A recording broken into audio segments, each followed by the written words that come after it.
Okay, let's see where we are here now. Hard for me to get any type of a view because of the sun shining directly into my eyes. So I don't know. All I can see is dust. So for surely that's it. Right there. See all the dust coming out of there? I got really, really lucky today. And the wind was blowing in the right direction. But you know, that can be just as easily one way as it is the other, towards the wind blowing in the opposite direction that it should be going for my benefit or for my disbenefit.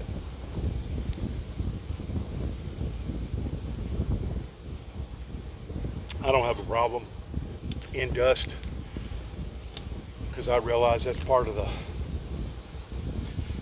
attributes that you got to pay for being out in the country.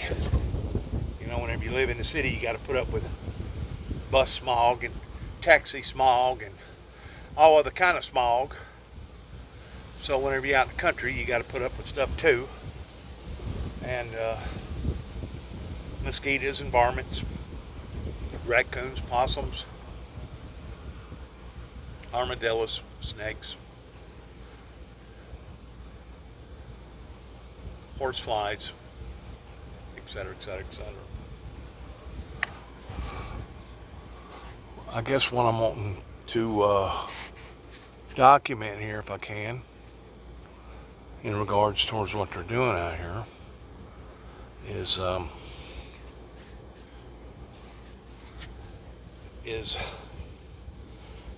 I can remember that field right there. Jinx Wallace on an 806, Jinx Wallace on a red belly 806, I think it was an 806, red belly Ford, getting out there and working that field and basically taking probably a week just to be able to plant that field. In addition to getting the field ready, that took another week or two on breaking it or whatever. Of course, originally I can remember whenever it was basically just all woods, and then I remember whenever it was partially woods, and I remember now towards it being nothing but a field. But basically where I'm at right here, probably to the far left, I'm assuming I'm in the right position, would be basically where that cypress tree used to stand above and beyond all the other tree lines. Whenever they'd harvest it, using an old sheller. Now, before they had the sheller, you had to do it by hand. You had to walk in behind a tractor. I wasn't so old that I had to go in behind a mule, but anyways, we had to walk in behind a tractor and take the corn and pull it loose and shuck back and throw the ear into the crib or the wagon, whatever, and then they come out with a picker, and then they come out with a sheller. This guy here come up there about 12:30. It's right now 3 o'clock.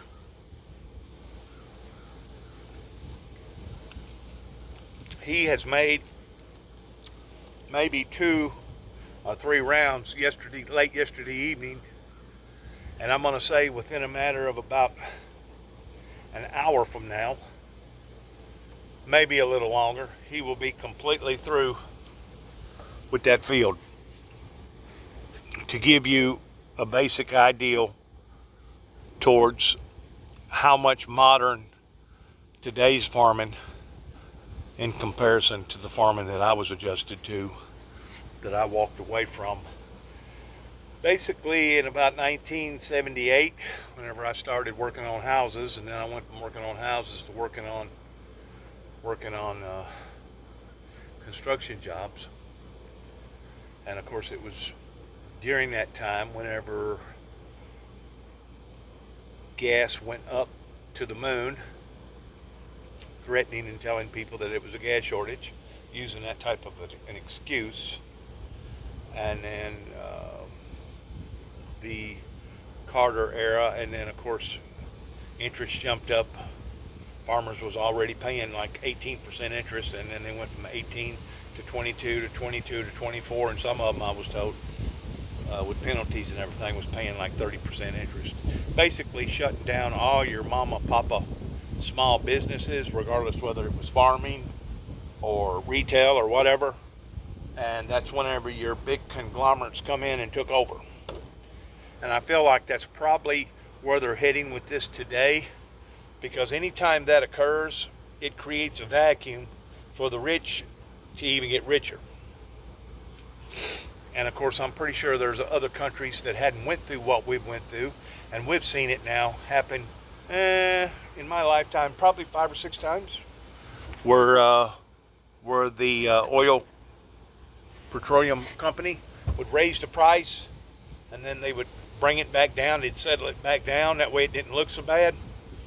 You know, in the meantime, I go day before yesterday and help a lady that I know go pick up her car that she had hit a dog, and wound up costing her, God, I think $4,000 or $5,000 in Chicago to have the car fixed. Well, she remained stranded for about a month because they couldn't find a radiator and a condenser and some of the other parts. We'll come to find out they didn't put the car right together like it should have had, and it should have had a bumper replaced. Instead, they botched it up, and I took her up there to get her vehicle yesterday, just on one front bumper job, and that's all it was bumper. It may have been clips, it may have been, you know, miscellaneous stuff, but a bumper, paint, and the whole 9 yards come up to a little over $1,800. $1,800. That meant the bumper was about $8,000, and the rest of it was for labor and paint. I asked him what it gave on R&I and the bumper. He said about 3.5 hours, in which after I looked at it, it was an Impala. I think it was a 2015 Impala. After I looked at it, it looked like it was probably about a 3.5 hour bumper. But $1,800 for a bumper. All right, I want to show you something. I'm doing some mechanic work on my vehicle right now. Bear with me. Bear with me, please. I hit a dog. Actually, I hit 2 or 3 dogs last year during the winter months. And I bought that bumper that you're looking at right there on that car for $40. I paid approximately $30 for paint, maybe $35 or $40 at the very most. I painted it myself. I used the clear in a spray can, but I used the kind that DuPont recommends towards having a button in the bottom of the can that you mash that basically activates the clear. That way, whenever you spray it just like if it was a body shop using the type of clear with activator in it and harder. So I'm replacing this bumper as I'm doing some more stuff to my vehicle right now for less than $100. Less than $100 with a used bumper and a little bit of ingenuity and a little bit of grit towards changing out this bumper and putting the other bumper on. Is this bumper new? No, it's not new. Is the car new? No. Car's 22 years old. Car was built in 1999. It's a Honda Accord V6. 4-door. Why would I want to buy a $600 or $800 bumper whenever I can go to the junkyard and get them all day long for probably about $50, depending upon what kind of shape it's in. That one there was in rough shape, so I got it for a little bit cheaper. You may be asking, what are you telling us all this stuff? Where are you going with all this? Well, I'm going to tell you where I'm going with all this, okay? Whenever the oil production industry goes up, everything goes up. Like I said, I've seen them do this now several different times, and anybody within my age group can basically verify the same thing of what I'm saying. All right? But God, I almost lost my camera. But I just cannot see with this camera like I should. But also, the same bumper that I picked up, that I took that lady to yesterday for $800, has actually jumped up twice as high as what it was a year ago.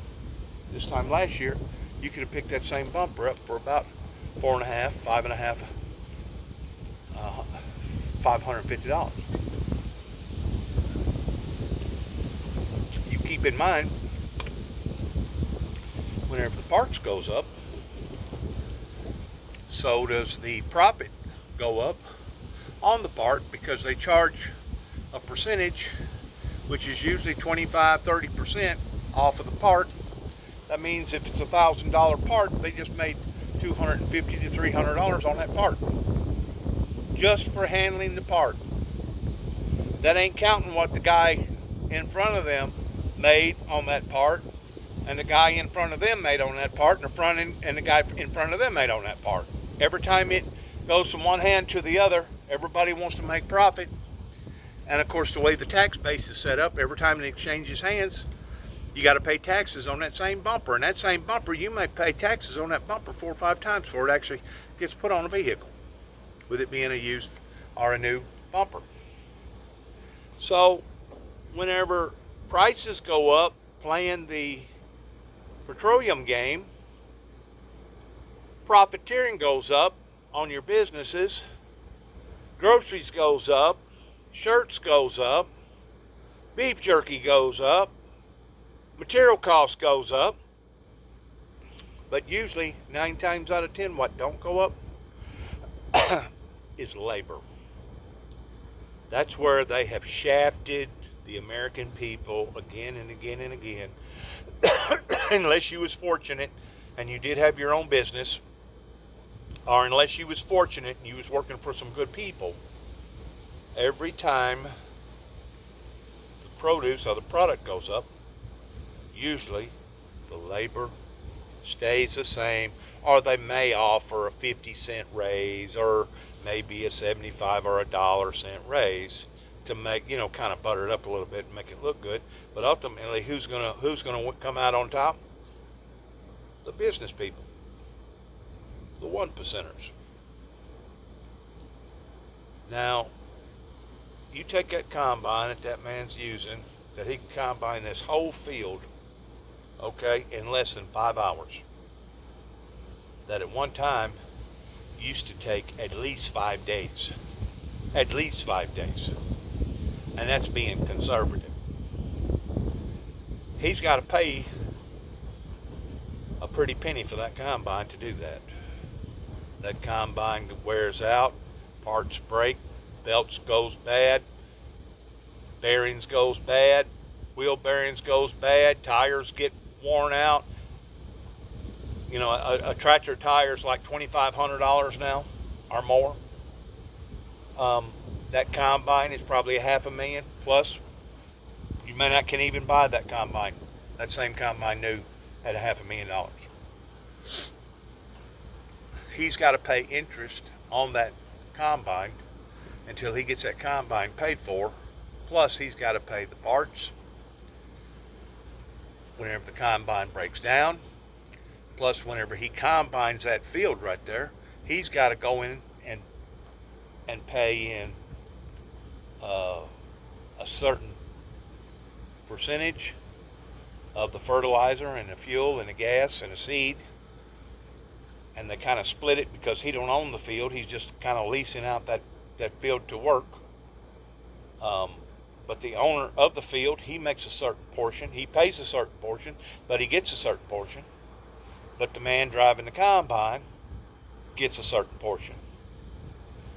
What are you saying, Dennis? I'm saying that it ain't a bed of roses like a lot of people think it is whenever it comes to these farmers farming. And it would be different if they owned every square foot of ground that they're farming. Because if they was farming their own farm, they wouldn't have to split it with nobody. Nobody.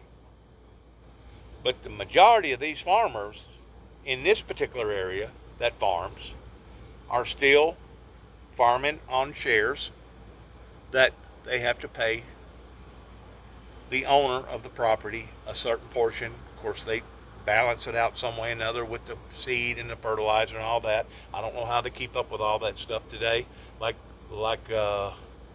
years ago, how complex that it would have been on paper to keep up with it.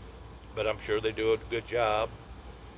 But the point that I'm trying to make is this: with the fuel going up like it has this year, with fertilizer going up like it has this year, and with the extra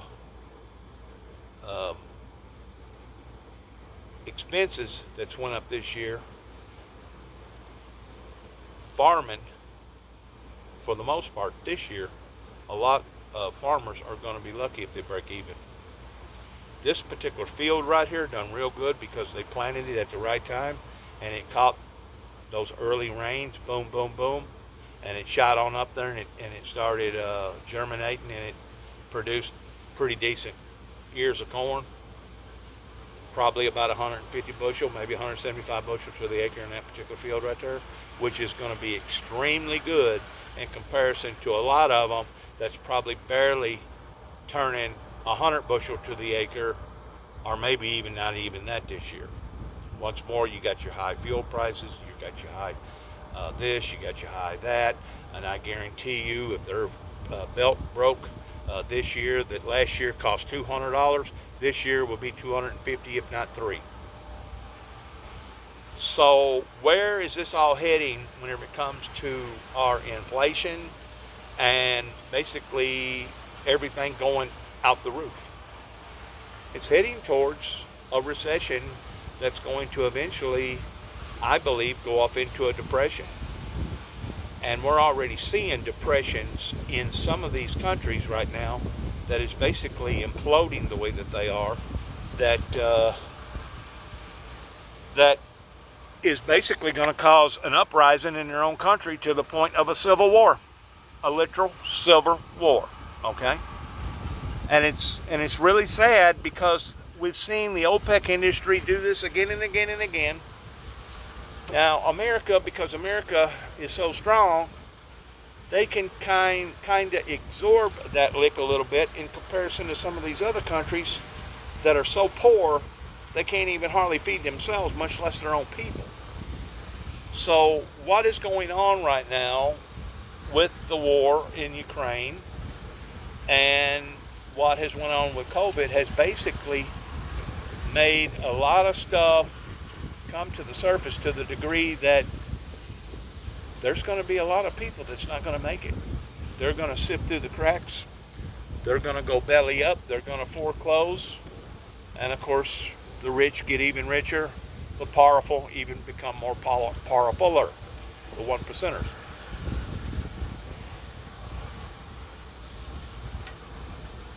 I thought I'd share that with my viewers.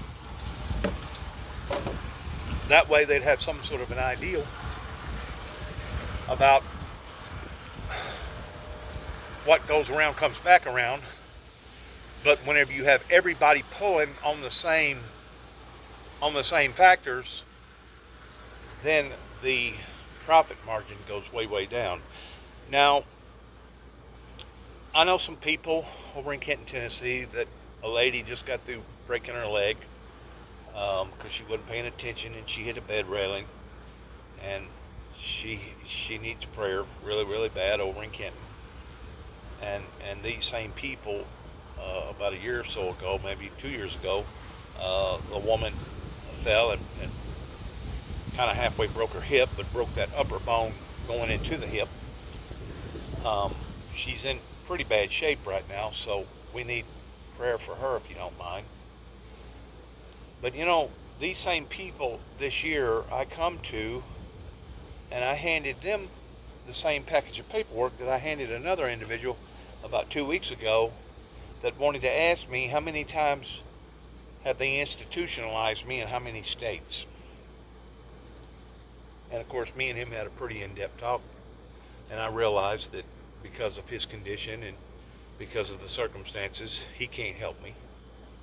But this particular lady that I'm talking about has a substantial amount of money, but I'm not going to ask for a penny of it, because if they don't have enough sense to realize all the hard luck that's happening to this family's life, not only that, but the other woman, her husband just got diagnosed with some sort of cancer. I don't know what's going to happen with that, but it don't sound good.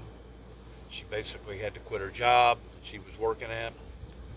But if these people can't figure out what's going on without somebody explaining it to them, then really and truly they don't need nobody like me explaining it to them, because they was given an opportunity that they could have put a good foot forward, just like Miss Bobby Sue up in Nashville, Tennessee, that owned a 100-acre farm there beside Lynchburg, Jack Daniels, that owned about 12 or 15 rental houses, not counting her own home, and not counting the money that she had saved up throughout the years, probably worth every bit of $1 million or more.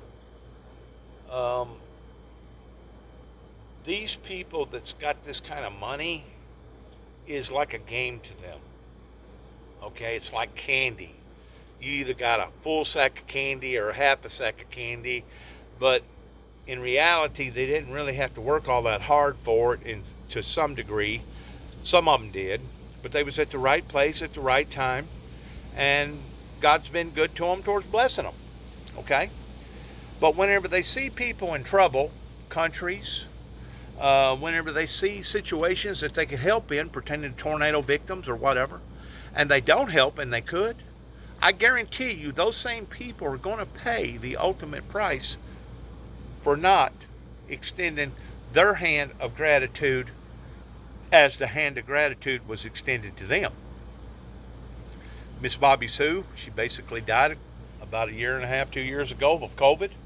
Her son had a bad, horrible motorcycle wreck. Then he got COVID.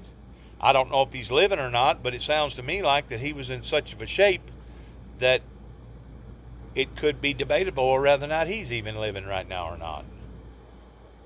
You may be saying, well, what's your point?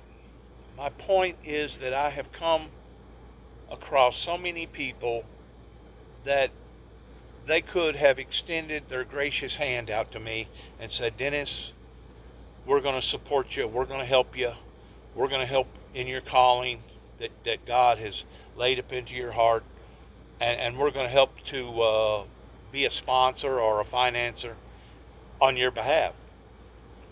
And, you know, just like the United Pentecostal Church up in Union City, Tennessee, if I got to beg for that in which what they should have already known of doing to begin with, because I've been associated with them people now going all the way back into the early 2000s, pretending down in Jackson, Tennessee, whenever I first got associated with United Pentecostal Church, the Lighthouse Pentecostal Church down there.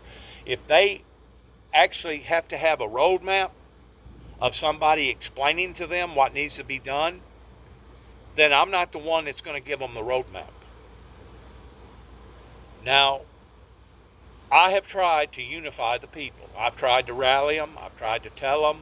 I've tried to help them. I've tried to give out advisories. They know that I'm basically just a one-man pony show, and they know how much time and energy and how much should I have put in to this particular ministry that God has called me into. And for them to sit idly by with their hands still stuck underneath their hips, they'll pay for it. And if they don't pay for it one way, I promise you they'll pay for it in another. They'll pay for it in another. Now, does that mean that I wish for horrible, horrible things to happen to people's lives? No, absolutely not. But I've seen it too many times where God takes care of his own. And if you don't have enough decency about you to know whenever someone comes to you, regardless whether it be a pregnant girl, regardless whether it be a couple at the point of breaking up, regardless whether it be somebody that's fixing to lose their home or lose their job or their automobile, and you can help and you don't help, you'll pay for that. You'll pay one way or the other because you was blessed in having what you got, and if you're not willing to do the same towards other people whenever they come your way, didn't nobody put a gun to the Good Samaritan's head and say, you know what, you're going to help this individual, and if you don't, you're going to pay the consequences for it. Didn't nobody threaten him. Didn't nobody try to arrest him or do bad things to that Good Samaritan. You know why? Because the Good Samaritan didn't have to have somebody to tell him that this individual that he run upon needed help.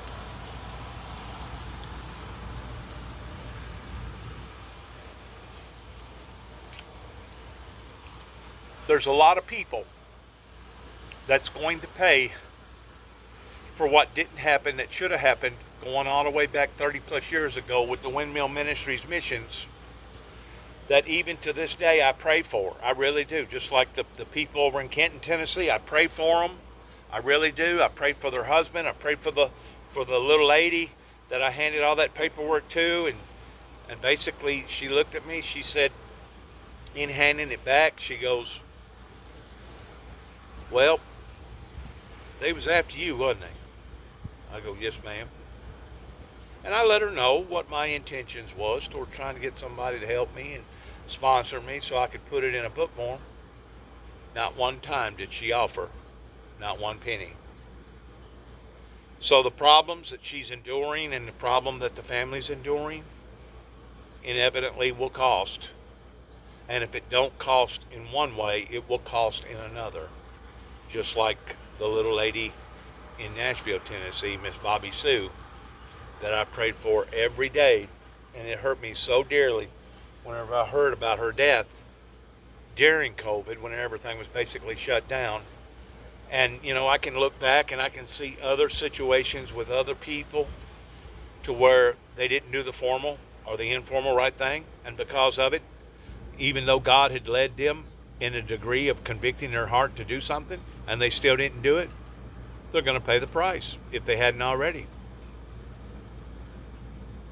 The farming community in America has suffered this year in lots of different areas pertaining to their profits that ordinarily would be deemed pretty profitable.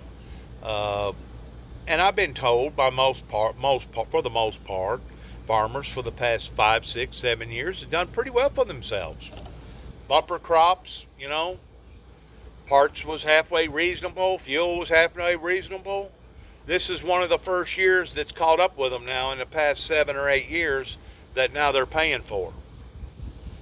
This is where I'm going with this conversation. If they think that this year was hot, if they think that this year was bad pertaining to the prices and pertaining to the weather and Mother Nature and etc., they hadn't seen bad yet. It's going to be worser next year, and the year after that it's even going to be worser. Until people is willing to wake up and realize what's happening, until people are willing to turn from their wicked and sinful ways, until people are willing to go back to the cross and get their hearts and lives right and help others that does need help and provide for others, to bless others because they was blessed, you're going to see this thing completely fall apart, not only here in America but throughout the world. And it's going to be a time, just like I told somebody the day before yesterday, that it's a possibility that the very plate of food that he was sitting down and took a picture of and sent to me, that was probably somewhere in the neighborhood of $17, $18, maybe $22, depending upon what restaurant where he was. That same plate of food a year from now is liable to cost 3 times that amount of money. 3 times that amount of money. Because I guarantee you, gas has went down, but diesel has went down very little. Diesel is what provides energy for all these big trucks.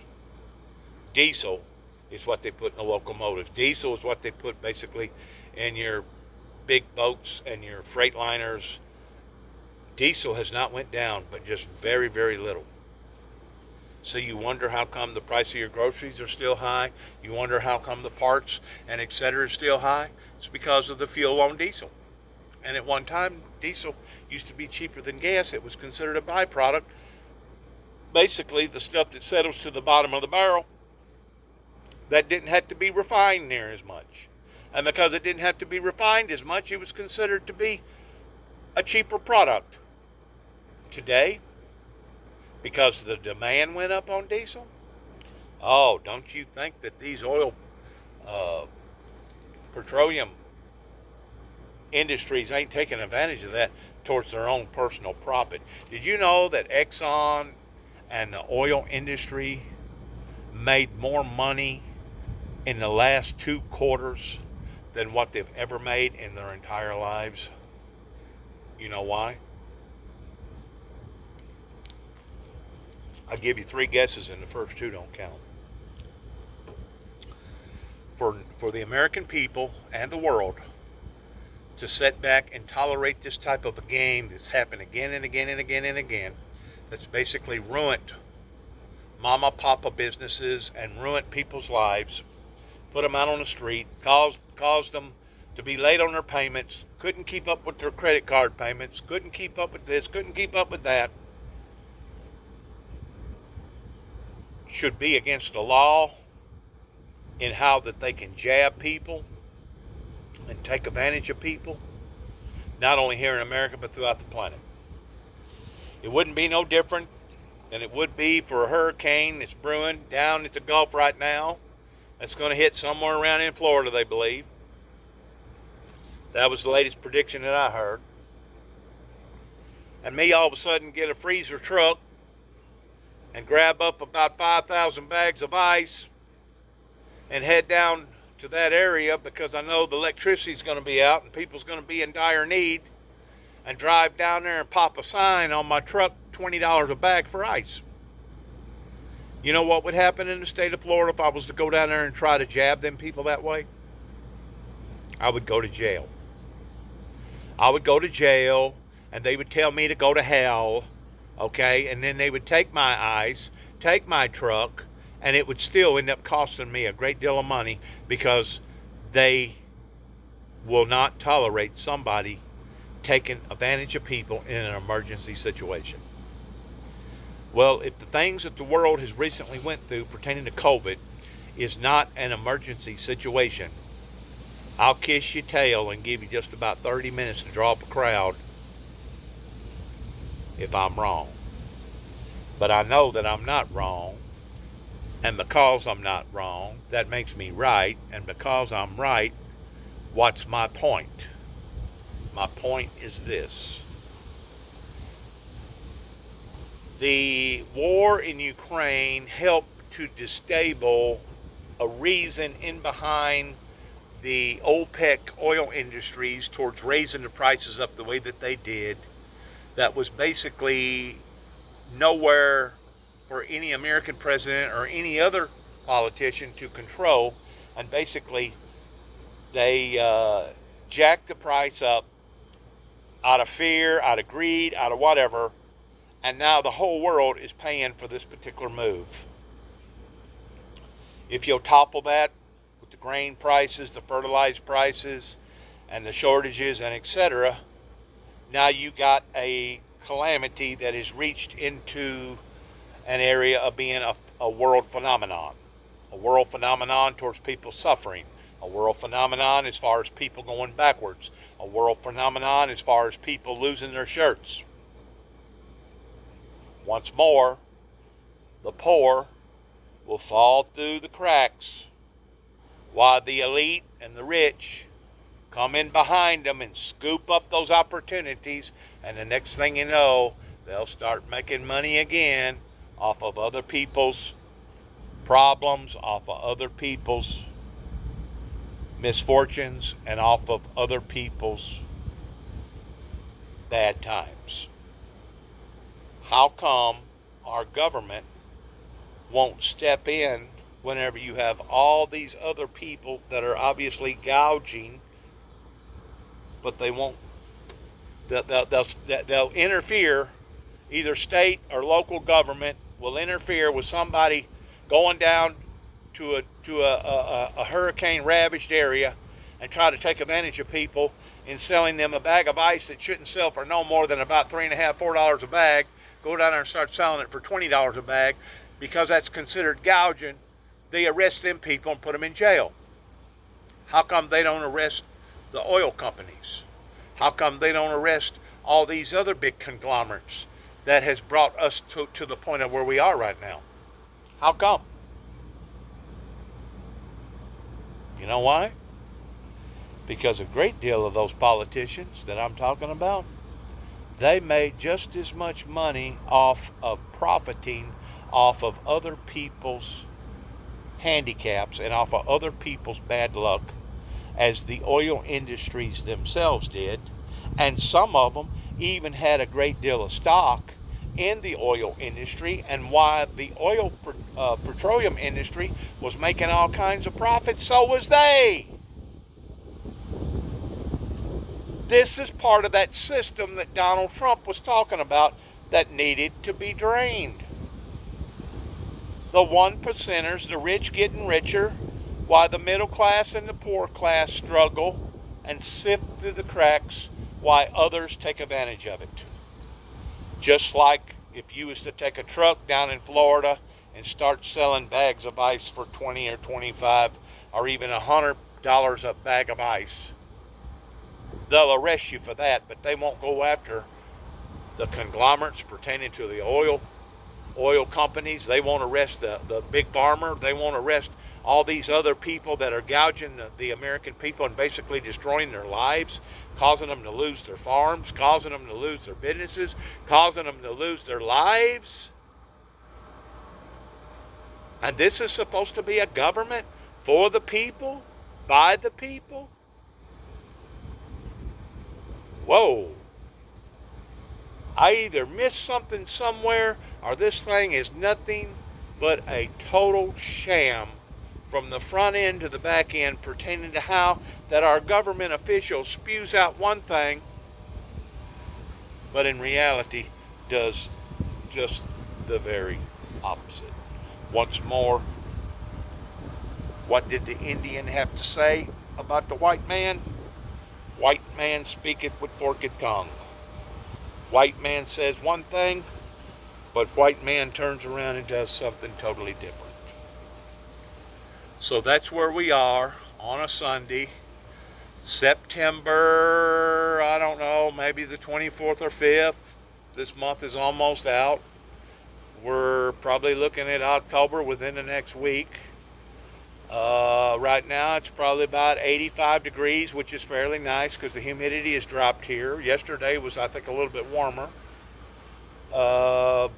3 days ago we topped out at 100 degrees here, and some places even hit triple digits, like 101 or 102. That was actual temperatures here in Northwest Tennessee in the year 2022.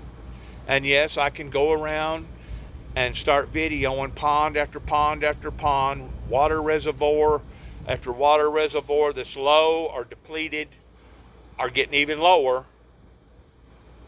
But you still got climate deniers and people that's wanting to take advantage of other people.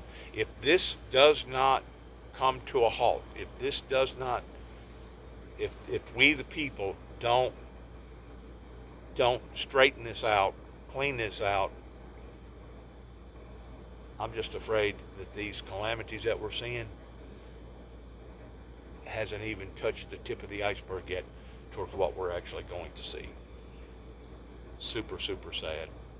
Thank you for listening while I'm sitting here on my property, looking back at the Beach Ridge bottom, where one of the biggest cypress trees east of the mighty Mississippi that had ever been recorded was basically about a half a mile from where I live. That, yes, at one time you could see that particular tree above and beyond all the other tree line that you're looking at. Of course, you keep in mind that tree line has changed significantly to the point that some of those trees has become taller, and some of those areas has been cleaned out to the point of you seeing a field right there, to where years ago you didn't see no big old field. I'm going to end this right here where I'm at right now. Like I said, they're just about getting ready to wrap this thing up. They got out here just about 12:30 this afternoon, and it is now 10 minutes to 4, and they're just about through here and doing what they're doing in towards finishing out this field. In other words, 5 hours and they can have the whole field completely done.